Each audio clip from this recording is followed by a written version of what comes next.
Meron po akong pin-repair na konti ring slide. Sana po maipakita muna bago ako magpatuloy. Pwede po, Deputy Speaker Marcoleta. No, ibig sabihin, so kaya ginawa ang batas sa isang democratic country na kung nasaan tayo ngayon is para maging pantay-pantay ang lahat ng tao. Sa classroom may batas, bawal lumabas o bawal lumabas. Pero pag sinabing pag nag-comply ka na bawal lumabas, pero may ginawa ka sa pinagbabawal nila, inayos mo yung law ng classroom nyo at sinabmit mo ulit, ay pwede na pala ikaw lumabas. Mr. Speaker, No, my distinguished colleagues, hindi po nag-comply sa batas ang ABS-CBN, kaya hindi po sila pwedeng lumabas at magpalabas. Those opposing the franchise application of ABS-CBN will show with clear and convincing evidence that ABS-CBN did not comply with the terms and conditions of its franchise, as well as our laws and the Constitution. In fact, they will show in the succeeding hearings of the Committee on Legislative Franchises that ABS-CBN deliberately and with impunity violated the conditions of its legislative franchise and more so of our laws and the Constitution. Matagal na po kasi ang mga aligasyong ito. Hindi mamatay-matay, lumulutang sa internet, nasa labi ng mga Pilipino. Hindi seryosong binigyan ng pansin. Bakit po? Ikom ang bibig ng may kakayahang magsiwalat nito dahil takot sa maimpluwensyang network na kayang sirain ng tao, kandidato man o hindi. Salamat at ganap na nanindigan si Speaker Alan Peter Cayetano at hindi inalintana ang mga tuligsa sa kanya at pinayagan niya na magkaroon ng patas, bukas at malawakang pagdinig sa mga aligasyong ito katulad ng nagaganap sa araw na ito. Ang banggit nga po sa John 8:32 ay ganito, "And you will know the truth, and the truth will set you free." Violation of the Constitution. Number 1, franchise is longer than 50 years. Hindi na po dapat payagan itong pagre-renew ng prangkisa ng ABS-CBN. Dapat na pong isara ang pinto para sa kanila. Bakit po? Because the ABS-CBN has been using the airwaves for more than 50 years. 53 years today, to be exact. Our Constitution says that Congress can grant a franchise of up to 50 years only.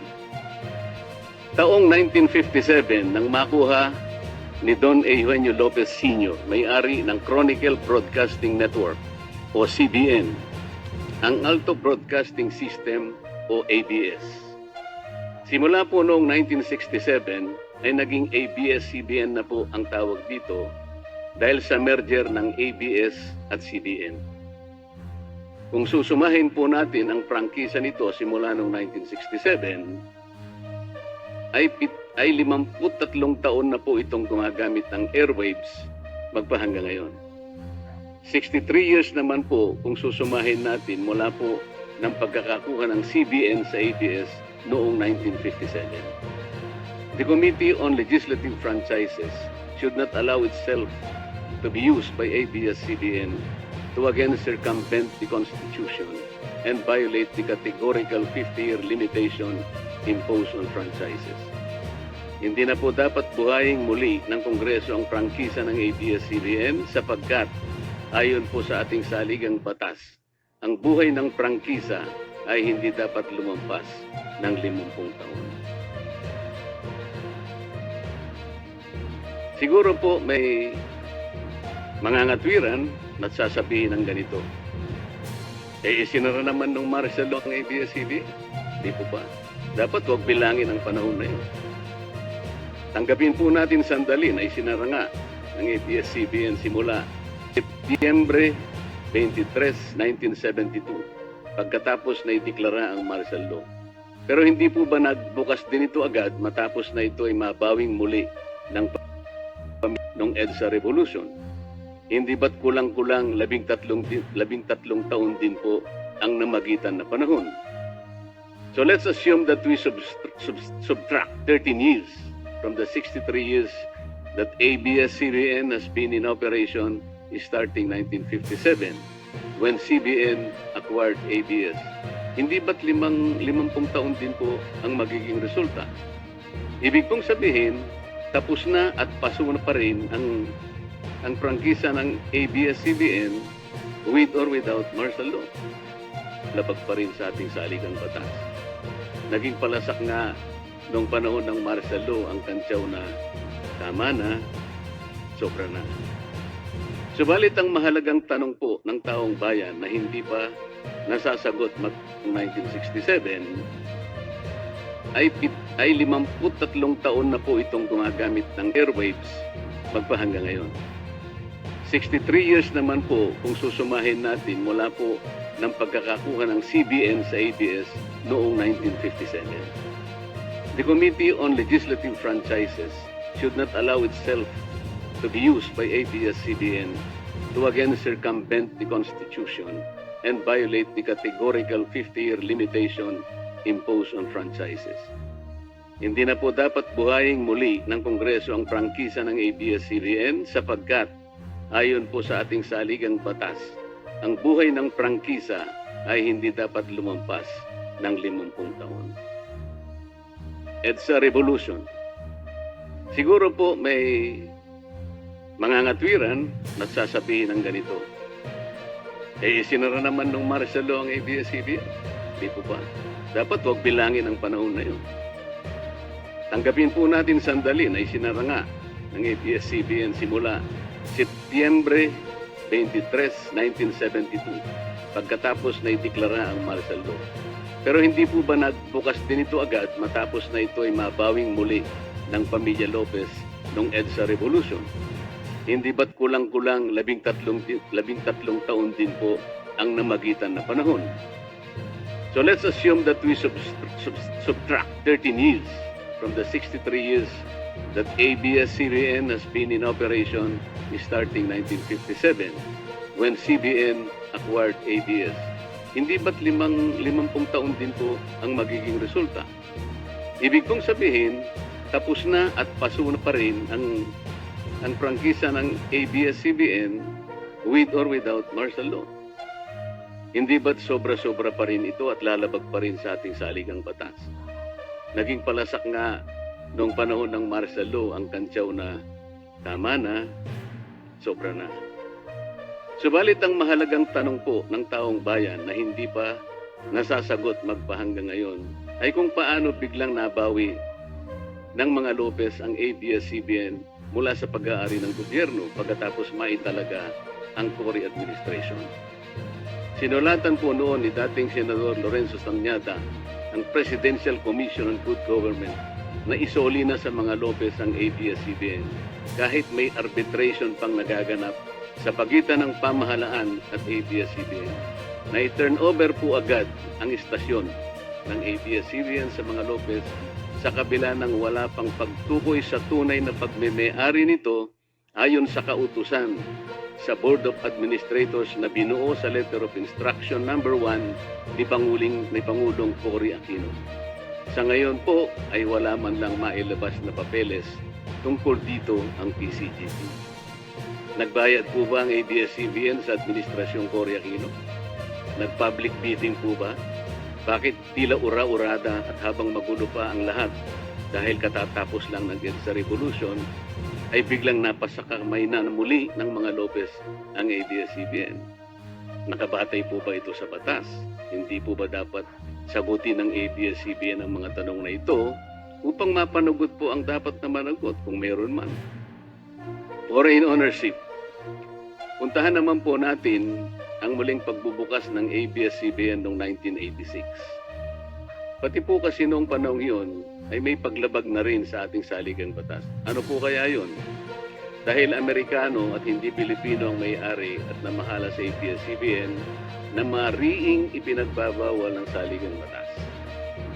Congress should deny the franchise application of ABS-CBN for its clear violation of the Constitution, requiring 100% Filipino ownership and management of mass media companies. ABS-CBN's former president, Mr. Eugenio Gabi Lopez III, was an American citizen when he took the helm of the company in 1986 as director, then president, and then chairman in the later years. It was only in 2000 that he petitioned for recognition of Filipino citizenship and was issued a certificate of recognition as a Filipino citizen in 2002. At kahit sabihin po nating wala na ngayon sa management ang ABS-CBN si Ginoong Gabi Lopez, nagpatuloy pa rin ba sa paglabag sa saligang batas ang ABS-CBN? Opo. Dahil magpahanggang ngayon ay nagbebenta pa po sila sa mga banyaga, mga hindi Pilipino, ng pag-aari o ownership rights ng ABS-CBN. Through an intricate web of corporate layering, ABS-CBN lets non-Filipinos to own its common shares through the issuance of Philippine Depositary Receipts o PDRs. In September 1999, the ABS-CBN Holdings Corporation offered 132 million Philippine Depositary Receipts underlying the 132 million common shares of ABS-CBN. Immediately prior to the closing of the PDR's offering, Lopez Incorporated, the main stockholder of ABS-CBN Corporation, transferred 132 million ABS-CBN shares to ABS-CBN Holding Corporation, its alter ego. With the many rights afforded to the holders of these PDRs, most of whom, if not all, are foreigners, ABS-CBN Corporation virtually allowed these foreign holders beneficial ownership and potential voting rights. This is a circumvention of the strict foreign equity restriction imposed by the Constitution on mass media companies. Quite obviously, the ABS-CBN PDR instrument, a creative financial mechanism, is being used as a subterfuge to indirectly own the underlying ABS-CBN shares of stock. Violation of workers' rights under the Constitution. ABS-CBN violated the rights of its own workers. It denied them their just share in production as required by the Constitution. It committed unfair labor practices, which consequently denied its employees the benefits required by law to be provided to all employees. Isang halimbawa po dito ay ang asunto na isinampa ng halos 100 o mahigit sa 100 manggagawa ng ABS-CBN sa National Labor Relations Commission o NLRC dahil sa pagtanggal sa kanila dahil sila raw ay mga talents lamang at hindi mga regular na empleyado. Nanalo po ang mga manggagawa sa NLRC at maging sa Court of Appeals. Bakit hindi na lang nila sinunod ang hatol at umapila pa ang ABS-CBN sa Korte Suprema? Ito ba yung sinasabi po kanina sa opening salvo na ang pagmamahal sa kanilang kapamilya ay ganun na lamang? Mali naman po yata na sabihin ng ABS-CBN na lampas sa 11,000 ang mga empleyado nito dahil kung ito po ay masusi nating iimbestigahan, may 2,661 at isa lamang. 2,661 ang mga regular na empleyado nito.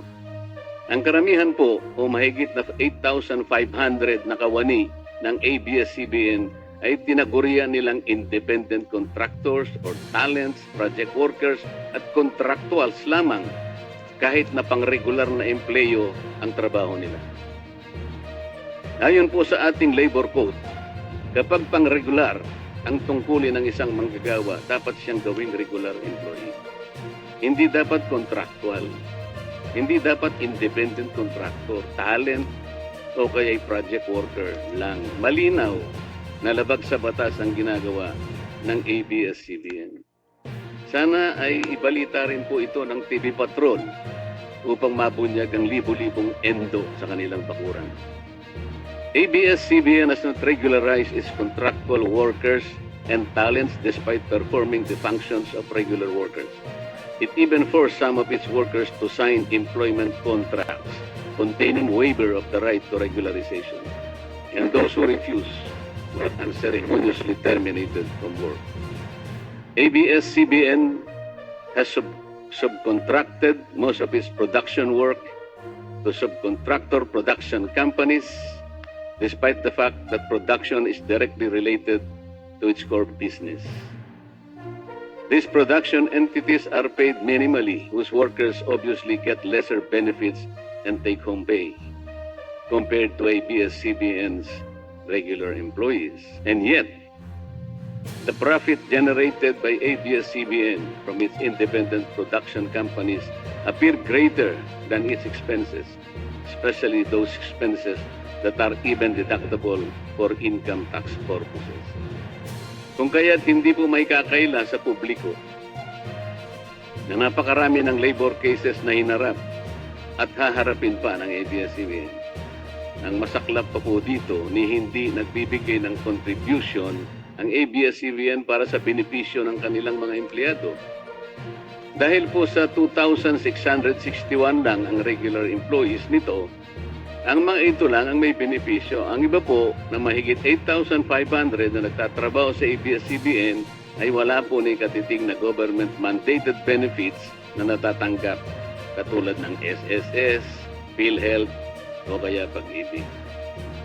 Kanina po sa opening salvo, narinig po natin na ang kanila pong isinasangkalan ay yung kanila pong mga kawani, mga manggagawa. Ang kongreso pong ito ay nakikidalamhati. Nalulungkot din po. Bakit naman po hindi? Kung pwede po nating ipaghalimbawa, sandali lamang po, ang ABS-CBN sa isang jeepney driver. Alam po niya na wala siyang prangkisa. Nagsakay po siya ng napakaraming pasahero. Yung mga pasahero naman po, bago sumakay doon, hindi naman niya tatanungin sa driver, Mamang driver, mamang chopper, kayo po ba ay may prangkisa? Yung rota po ba ninyo, pinapayagan yan? Wala pong nagtatanong na gano'n kasi mabilisan eh. Pare-pareho pong nagmamadali.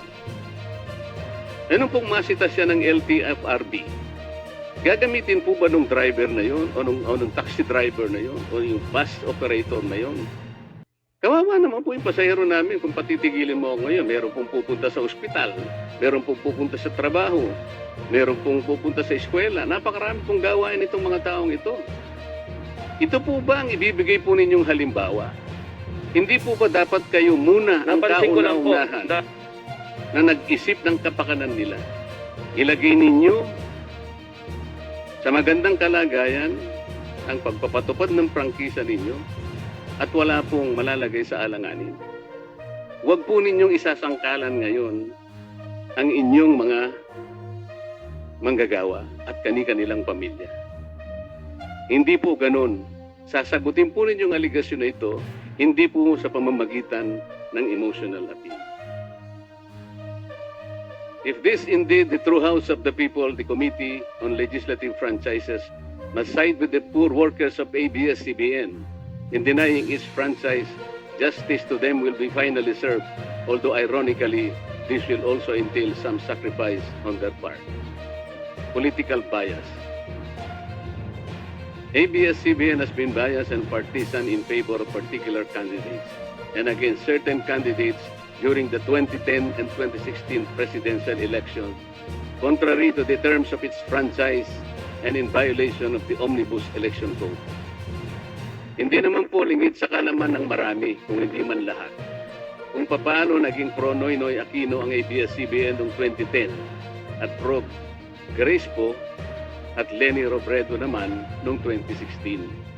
It is also a matter of record that ABS-CBN failed to air some of President Duterte's political advertisements during the 2016 campaign period despite receiving the payment for said political funds.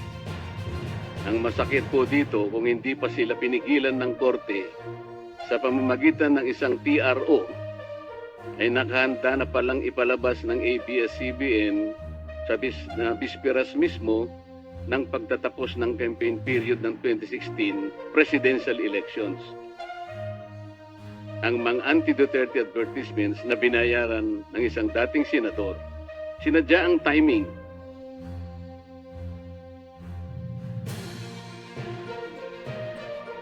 Para hindi bigyan ng pagkakataong makasagot pa si Mayor Duterte na noon ay kandidato bilang presidente.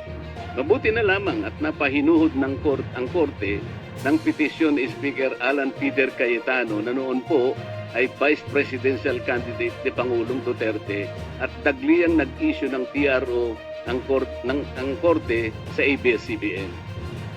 It is now a public knowledge that President Rodrigo Duterte and Speaker Alan Peter Cayetano expressed their disappointments over ABS-CBN's unfair reporting and meddling in previous elections. For those opposing the franchise application, hindi na po dapat payagan ng ABS-CBN na muling pakialaman ng politika sa ating bansa. Panahon na para ang taong bayan ang pumili ng mga namumuno na gusto nila at hindi ang napipisil ng ABS-CBN. Paalala lang po sa ABS-CBN, you are a broadcasting company, not a political kingmaker. Either you play ball or you play fair. Multiple channels in one franchise. Inabuso po ng ABS-CBN ang kanilang prangkisa. Sa hindi nila may paliwanag na dahilan o maaari namang sinadya na gamitin ang kanyang prangkisa para sa isang channel lamang pero gumamit pa ng ibang prangkisa ng telekomunikasyon na hindi naman pang broadcast upang mas kumita at makapagbenta sa pamamagitan ng maraming channels. ABS-CBN violated the terms and conditions of its franchise by offering TV Plus boxes for a one-time fee but using the free-to-air signal authorized in the franchise granted by Congress at no cost to ABS-CBN. Tubong lugaw, ika nga.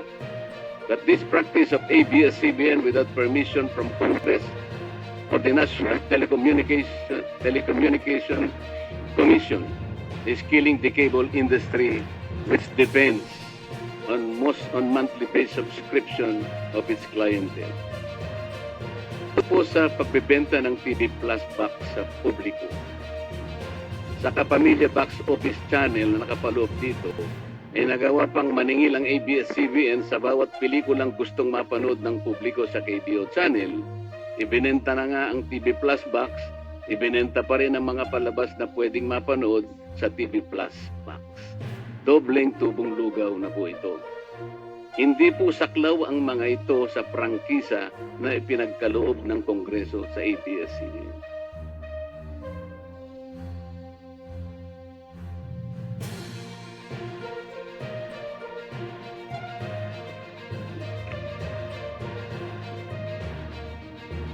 ABS-CBN, contrary to the terms and conditions of its franchise, operated channel, otherwise known as the Kapamilya Box Office or KBO, without a valid permit from the NTC. NTC is ordered to refrain from PPB until the issuance of an appropriate guideline for the same. Continued its operation of its franchise on May 4, 2020. ABS-CBN also violated the terms and conditions of its franchise by engaging in tax avoidance schemes, which deprived it of the much-needed revenue. It used its wholly owned subsidiary, Big Bird Digital Content and Design, Inc., a PESA-registered company, as tax shield. Its main customer is ABS-CBN Hungary. And because of this unconscionable tax avoidance, ABS-CBN alleged effective tax rate in 2018 was at negative 5%. This means that ABS-CBN managed to avoid paying taxes in 2018. Bakit po ang GMA7 na hindi naman kasing laki o kasing yaman ng ABS-CBN ay nakapagbayad ng buwis sa pamahalaan ng 1.6 billion pesos noong 2018. Samantalang ang malaalamat na ABS-CBN ay walang buwis. Bakit naman nakalibre ang ABS-CBN noong 2018 sa negative income tax nila na 84 million. Ibig sabihin po nito ay may tax credit pa at ang gobyerno pa ang lumalabas na may utang dito. Wala pong pagkakaiba ito mga kababayan sa isang taong nangutang sa tindahan, binigyan pa ito ng sukli. In 2019, ABS-CBN again did not pay its rightful taxes. It avoided this by entering into compromise agreement with the Bureau of Internal Revenue, with the latter accepting the settlement of 152 million pesos plus from ABS-CBN, equivalent to only 40% of its assessed deficiency in income tax, value-added tax, and documentary stamp tax payments. But this is only one among the 4 other cases lodged by the BIR at the Court of Tax Appeals, all of which were also settled by compromise. Bakit po ganun? Ba nandun sa prangkisa ng ABS-CBN, nababayaran nila lahat ng rightful taxes?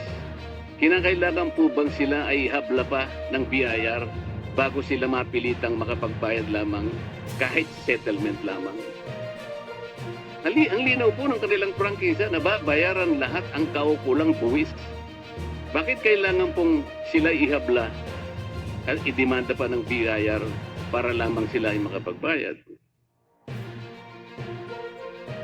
There are also allegations to date that ABS-CBN's Linkode Foundation, ALKFI, is being used as ABS-CBN as tax shield, and that ALKFI also failed to file donor's tax return and pay the donor's tax. Ito po ang mas nakalulungkot dito, mga kababayan.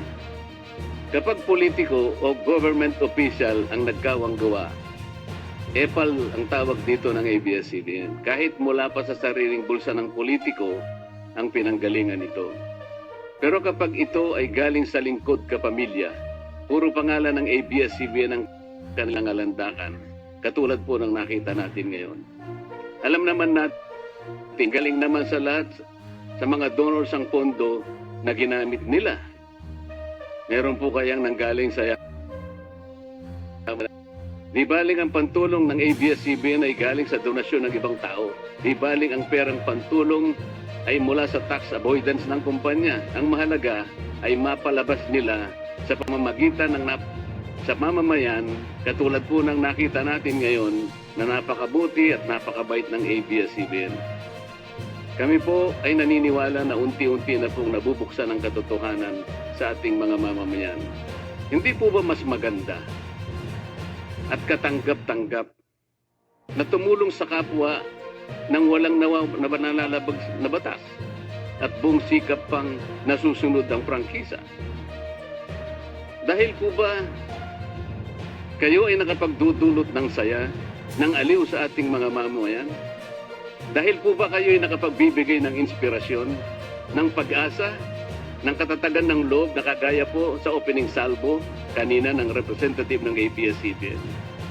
Hindi na po ba natin susundin o tutuparin, isasaalang-alang ang ating mga batas, ang ating saligang batas, o kaya ang prangkisa ninyo? Masaya naman po tayo. Makakapag-inspire po tayo. Nang hindi tayo lumalabag sa batas. The House of Representatives should endeavor not to grant the franchise application of ABS-CBN because it has deliberately floated the Constitution and other related laws. Even the terms and conditions of its previous franchise to suit its own business and political interest. The grant of a legislative franchise is merely a privilege and not a matter of right. Congress has the exclusive constitutional authority to award, alter, or revoke this privilege when the common good so requires, as in this particular case of ABS-CBN. We believe that it is but right for the House of Representatives to deny this time the franchise of ABS-CBN for flagrantly violating the Constitution and related laws, even its own franchise, making it unworthy of the grant of this special privilege by the state. Alam mo kung sino lang ang pinakamatinding magiging kalaban ni Ricardo? Sino? Nako, kabahan ka kay Ricardo. Ang pinakakalaban ni Ricardo. Sino? Feeling ko si Kiboloy. Yung nagpahinto ng lindol. Si Kiboloy lang ang magpapahinto ng probinsyano. Abangan nyo yan. Oo. So hinahamon kita Kiboloy, pahinto mo nga ang probinsyano. Napahinto mo pala ang lindol eh. Apakayabang nyo pala. Sabi niya daw, stop.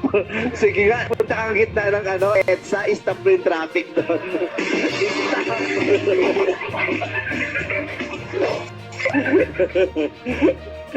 Iba ka, Kiboloy.